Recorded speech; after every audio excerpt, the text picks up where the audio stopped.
Shalom. Ayo kita akan baca beberapa ayat tentang keberanian dalam doa yang merupakan satu hal yang penting sehingga ketika kita berdoa kita bisa datang dengan penuh keyakinan tanpa ada rasa tertuduh. Kita percaya bahwa doa kita didengar oleh Tuhan. Kita tahu kita layak karena darah Tuhan Yesus, bukan karena kebaikan kita. Kalau kita baca di kitab Ibrani pasal 4 ayat 16 dikatakan, sebab itu marilah kita dengan penuh keberanian menghampiri tahta kasih karunia supaya kita menerima rahmat dan menemukan kasih karunia untuk mendapat pertolongan kita pada waktunya. Jadi dibilang di sini, ayo masuk ke ruang tahta kasih karunia.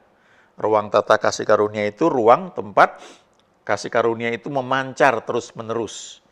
Nih saya kasih warna merah ya, menghadap Tuhan. Sebab itu marilah kita dengan penuh keberanian menghampiri tahta kasih karunia, supaya kita menerima rahmat atau kemurahan atau mercy untuk setiap kegagalan kita, kesalahan kita, dan menemukan kasih karunia, menemukan anugerah atau grace untuk mendapat pertolongan kita pada waktunya.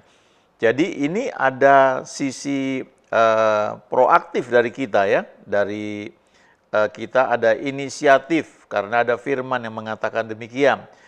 Kalau kita merasa nggak layak, mari datang kepada Tuhan dan baca firman Tuhan. Kalau belum terima Tuhan Yesus, terima Tuhan Yesus dan ayo belajar ya bahwa kita yang terima Yesus, kita menjadi ciptaan yang baru, yang lama sudah berlalu, yang baru sudah datang. Roh kita menjadi lahir baru.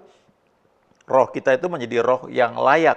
Sebab itu karena kita layak dan kita tahu, kita yakin, kita percaya kita ini layak, itu sebabnya kita bisa dengan penuh keberanian masuk ke ruang tahta kasih karunia. Kita perlu masuk ke situ untuk menemukan apa yang memang kita perlukan ya di dalam doa. Ingat, kita ini bukan seperti pengemis yang memohon-mohon. Coba deh ya teman-teman renungkan, kalau kita lihat misalnya ada pengemis di pinggir jalan, lalu kita kasih sedekah ya, lalu mereka akan menaikkan ucapan syukur ya, mereka mungkin berdoa buat kita, makasih ya, semoga diberkati, rezekinya banyak dan sebagainya. Nah, nggak salah itu ya, tapi apakah kita menggantungkan doa kita itu, harapan kita pada doa seperti itu? Ya, ataukah kita memang yakin bahwa kita memang anak-anak Tuhan? Jadi kita bisa datang dengan penuh keberanian. Ada satu lagu yang dulu suka saya nyanyikan. Sucikan dan kuduskan hati ini untuk layak menghadap hadirat-Mu. Tubuh jiwa rohku kuserahkan padamu, ku menyembah-Mu. Tinggikan nama-Mu ya Tuhan, mulialah nama-Mu ya Tuhan. Tiada lain seperti Engkau ya Allahku, besar kuasa-Mu. Tiada lain seperti Engkau ya Allahku, besar kuasa-Mu. Tinggikan nama-Mu ya Tuhan, mulialah nama-Mu ya Tuhan. Tiada lain seperti Engkau ya Allahku, besar kuasa-Mu.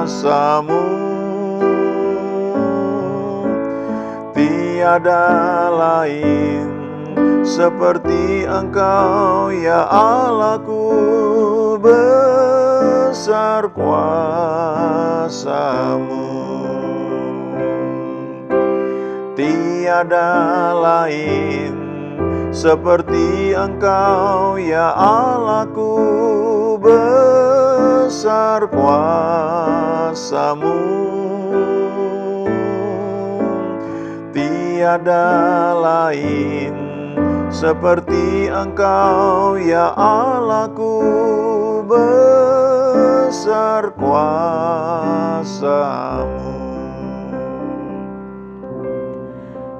Nah, lagu ini merupakan satu doa ya, tapi belakangan saya paling sering nyanyikan itu bagian referennya saja. Tinggikan nama-Mu ya Tuhan. Nah, kenapa? Karena bagian pertamanya kan kata-katanya begini, sucikan dan kuduskan hati ini untuk layak menghadap hadirat-Mu. Nah, sebenarnya yang membuat kita layak itu apa? Ya, darah Yesus. Roh kita sudah menjadi ciptaan baru. Di Yohanes 4 dikatakan Allah itu roh. Barang siapa menyembahnya harus menyembah dalam roh dan kebenaran. Jadi waktu kita terima Tuhan Yesus, roh kita menjadi lahir baru, maka kita sudah layak. Ya. Waktu kita sudah layak, kita perlu belajar firman Tuhan supaya kita tahu status kita, otoritas kita, sehingga kita bisa berdoa dengan penuh keyakinan, dengan penuh keberanian masuk ke dalam tahta kasih karunia-Nya. Sekarang coba kita lihat terjemahan dari Amplified Bible ya, yang klasik. Let us then fearlessly and confidently and boldly draw near to the throne of grace. Sekarang, baiklah kita tanpa takut dan penuh keyakinan, penuh keberanian, kita datang mendekat kepada tahta kasih karunia. Lalu diterangkan di sini, tahta kasih karunia itu apa? The throne of God's unmerited favor to us sinners. Tahta kasih karunia adalah tahta di mana kemurahan Tuhan, favor daripada Tuhan yang tidak pantas untuk kita terima itu diberikan kepada kita orang-orang berdosa. That we may receive mercy for our failures, ya, supaya kita menerima kemurahan untuk semua kegagalan-kegagalan kita. And find grace to help in good time for every need. Dan kita bisa menemukan anugerah untuk menolong kita pada waktu yang baik, waktu yang tepat untuk setiap kebutuhan. Lalu diberikan penjelasan appropriate help and well-timed help coming just when we need it. Jadi artinya itu adalah pertolongan yang tepat, yang cocok, yang pas, waktunya juga tepat, datang ketika kita membutuhkannya. Nah, jadi ini penjelasannya bagus sekali ya. Baiklah kita datang menghampiri tahta kasih karunia itu tanpa rasa takut ya, tanpa merasa tertuduh. Kita bisa maju masuk dengan keyakinan ya, dengan keberanian karena darah Yesus sudah melayakkan kita. Disitulah kita bisa menerima kemurahan untuk semua kegagalan kita. Karena memang kita ini kan hidup masih berinteraksi dengan dunia, dengan banyak orang. Kadang-kadang banyak hal ya membuat kita bisa tersandung ya, lalu kita merasa nggak layak ya. Nah, kalau setiap saat kita merasa nggak layak, kita sukar untuk masuk ke dalam tahta kasih karunia itu dengan penuh keberanian. Kita perlu merenungkan firman, menyadari bahwa kita ini adalah orang-orang yang dikuduskan, dibenarkan di dalam Tuhan Yesus. Kalau kita baca surat Paulus kepada jemaat di Korintus, itu kan jemaat yang ditegur paling keras karena di situ banyak kehidupan yang kacau.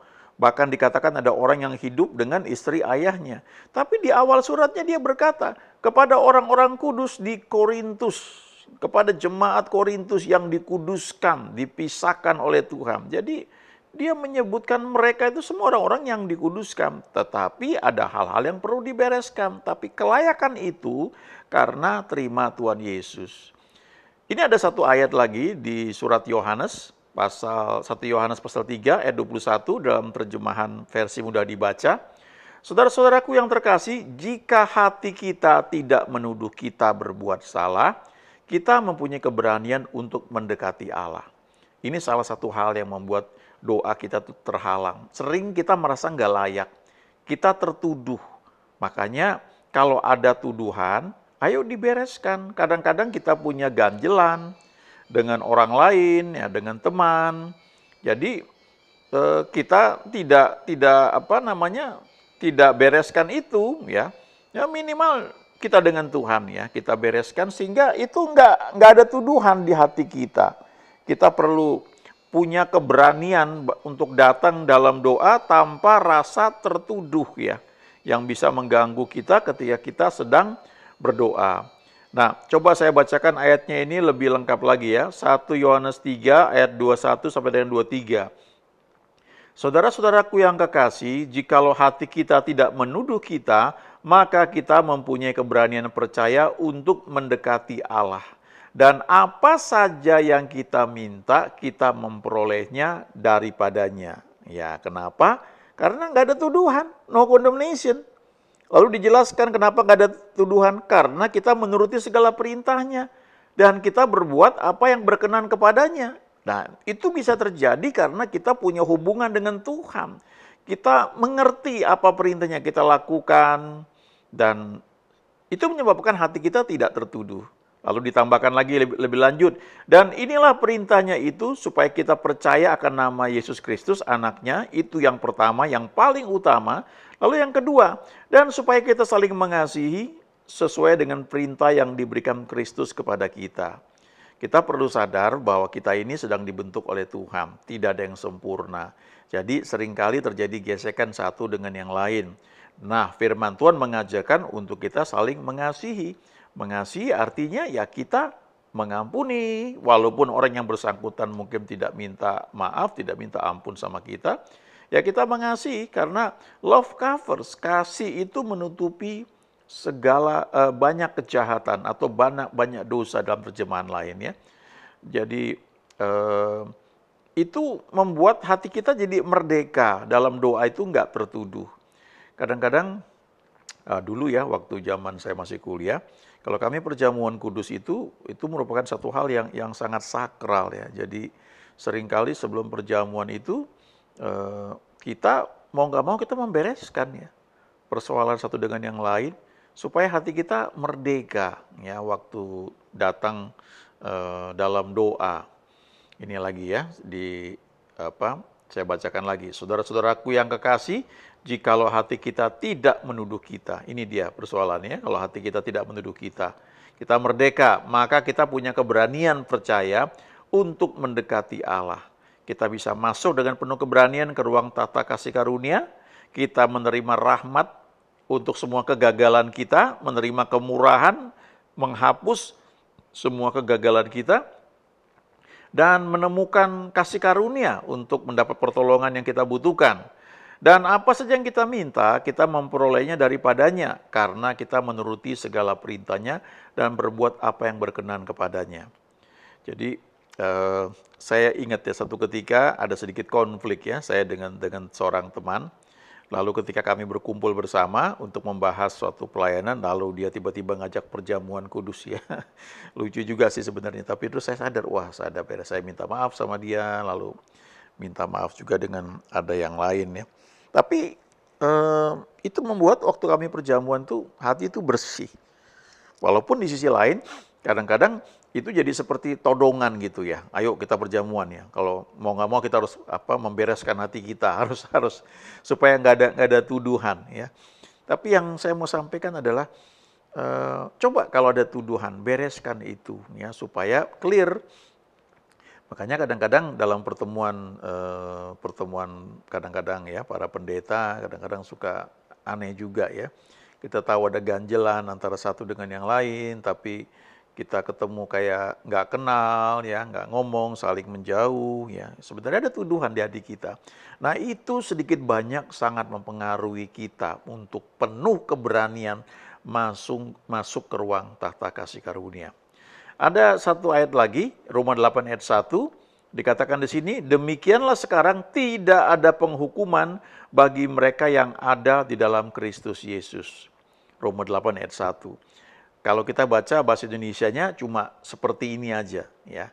Dulu saya ingat, ya, karena banyak ayat hafalan, Jadi kalau baca ini, oh saya di dalam Yesus, jadi saya tidak menerima penghukuman lagi. Saya nggak akan masuk neraka karena tidak ada penghukuman bagi saya yang ada dalam Kristus Yesus. Jadi itu pegangan ya. Tapi kalau kita baca dalam terjemahan bahasa Inggris, ternyata ada bagian lain ya yang di bahasa Indonesia ini nggak ada ya.